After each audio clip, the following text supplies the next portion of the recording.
Nail by Ian Jones and Andy Edwards. Episode 4, Fishing. Thursday, February the 22nd, 1940. If you're there to catch a fish, you're missing the point. Nail and his half-brother Claude have taken a trip to the River Cothi in Claude's van to fish for salmon or sewin. Claude, an experienced and competent fisherman. Nail, more interested in the tranquility and the wildlife. As Nail is taken in by the power of the river, he finds himself transported to another time and place. "There's nothing better than this, Hobart," says Claude as we pull on our boots. "Do you know, Claude, of all the places in the world I would like to spend a day, there is nowhere that beats this spot, nowhere." Claude smiles at me and puts his hand on my shoulder. "And no one I'd rather spend it with," he replies warmly. Then he laughs. "Perhaps Ella brother o' mind?" I grin as we walk through the woods towards the river. We are high in the Towy Valley, and there isn't another living soul for miles. You can hear the river long before you come through the trees. "I fancy my chances today," says Claude. "I was up at 5 getting worms over the plots. The compost heap was riddled with them. Hardly had to dig at all. Big black rat sitting on top of it when I came through the gate. Ugh. Philly James said yesterday," I say, "that her brother got Veal's disease when he was a boy. He'd been ratting on Bulch Farm and didn't wash his hands before he had his tea. Rat urine caused it apparently. Affected his liver and his heart. Hands puffed up like loaves of bread, and he turned yellow. He was ill about 2 months. Nearly died. Careful eating your sarnies today then, Nail. Wash your hands in the river first." We assemble our fishing rods in the field and climb down the bank to the river. For a couple of hours we fish quite close to one another and chat above the noise of the river. "There's a bit more water in the river than I thought there might be," says Claude. "Too much?" I ask. "No, should be all right," he replies. "Nice bit of colour in it. That rain yesterday did us a favour."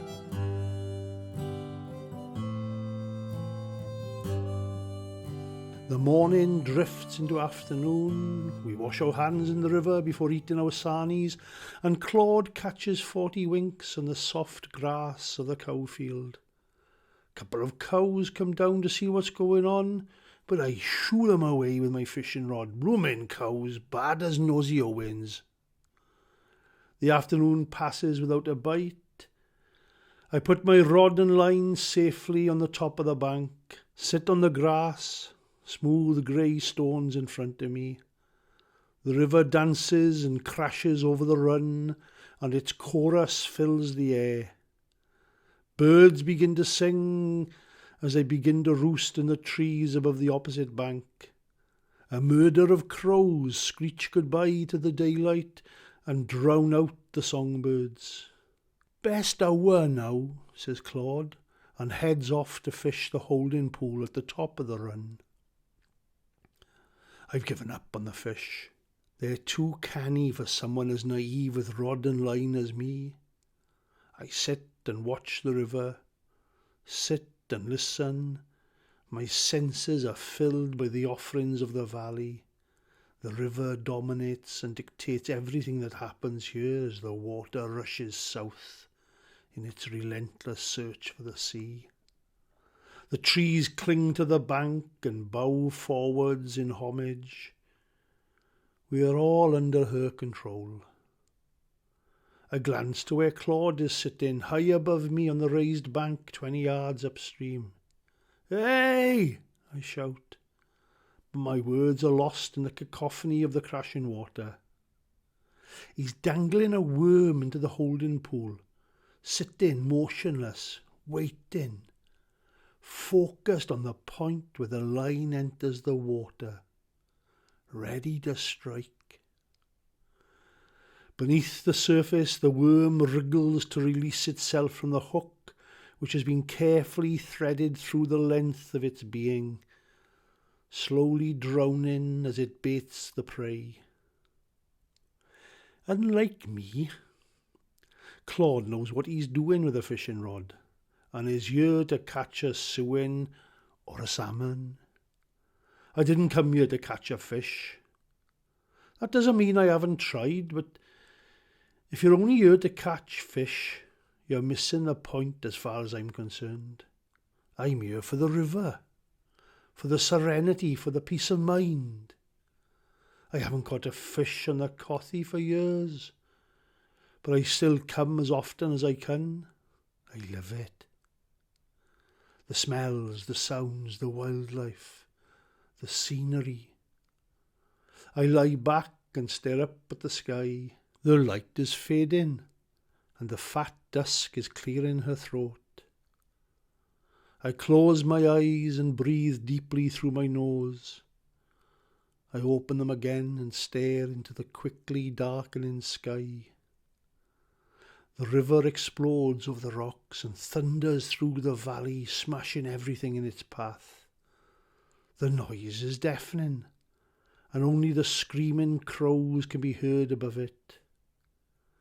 I close my eyes and try to block out Three the little noise of the Tommies river. sent charging one day into the woods so far away. Snipers' guns went crack, crack, crack, and only one little Tommy came back. I close my eyes La la la, and try to block out the noise of the shells. la la la. "Nail, Nail," says Griffey. I stare down at Bobby Bach, lying dead on top of Sergeant Griffiths. "Get him off me, boy," says Griffey calmly. I take him in my arms and hold him, my eyes filling with tears. "Put him down, Nail. He's gone, boy." I let Bobby go and his limp body slumps into the water. "Can you get me back, Nail?" says Griffey. "I'm done for if I don't get this bullet out."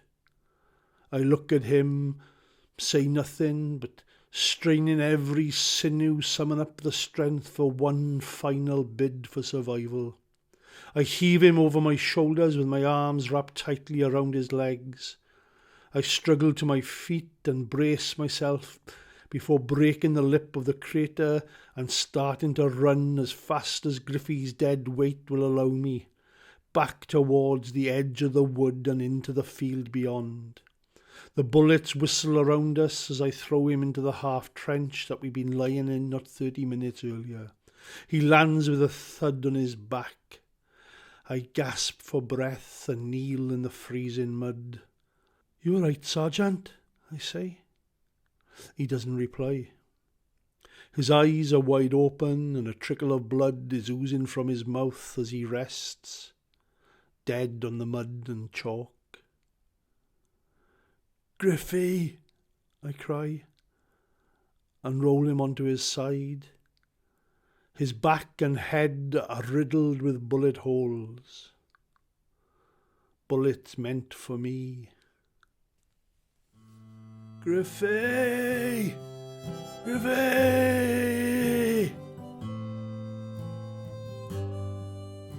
"Nail!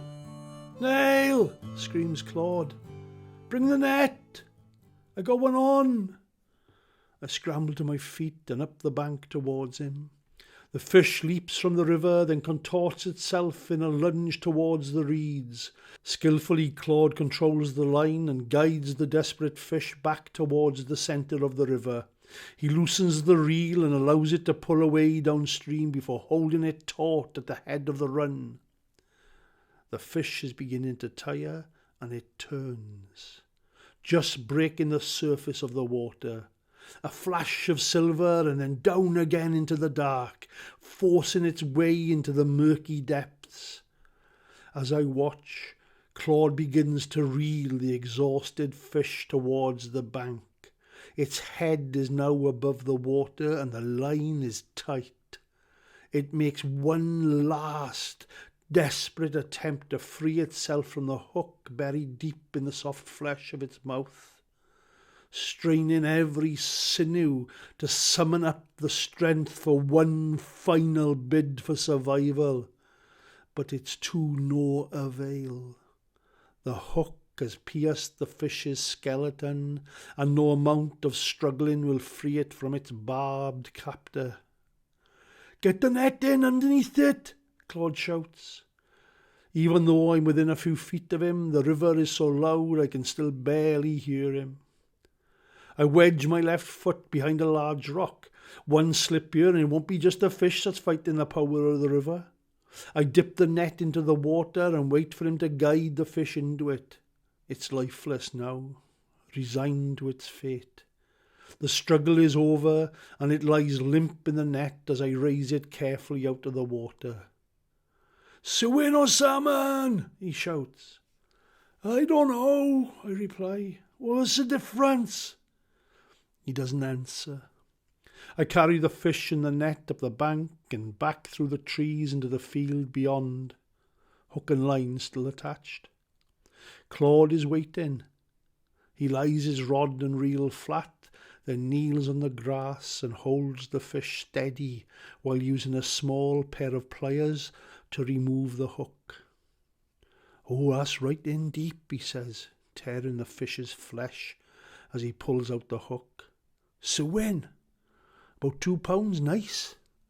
Pass the priest from my bag, Hobart." I take the lead-filled club and hand it to him for the serving of the last rites. The fish twitches a few times before he brings the priest down heavy onto its head. Its eyes are wide open, and a trickle of blood is oozing from under his gills as he rests dead on the grass and thistles. "You can have that, Niall. Margaret will enjoy that," he says confidently. "Oh, thanks, Claude," I say. "If you're sure, you could sell it." No. Give it to Maggie. Tell her you caught it," he says and winks at me.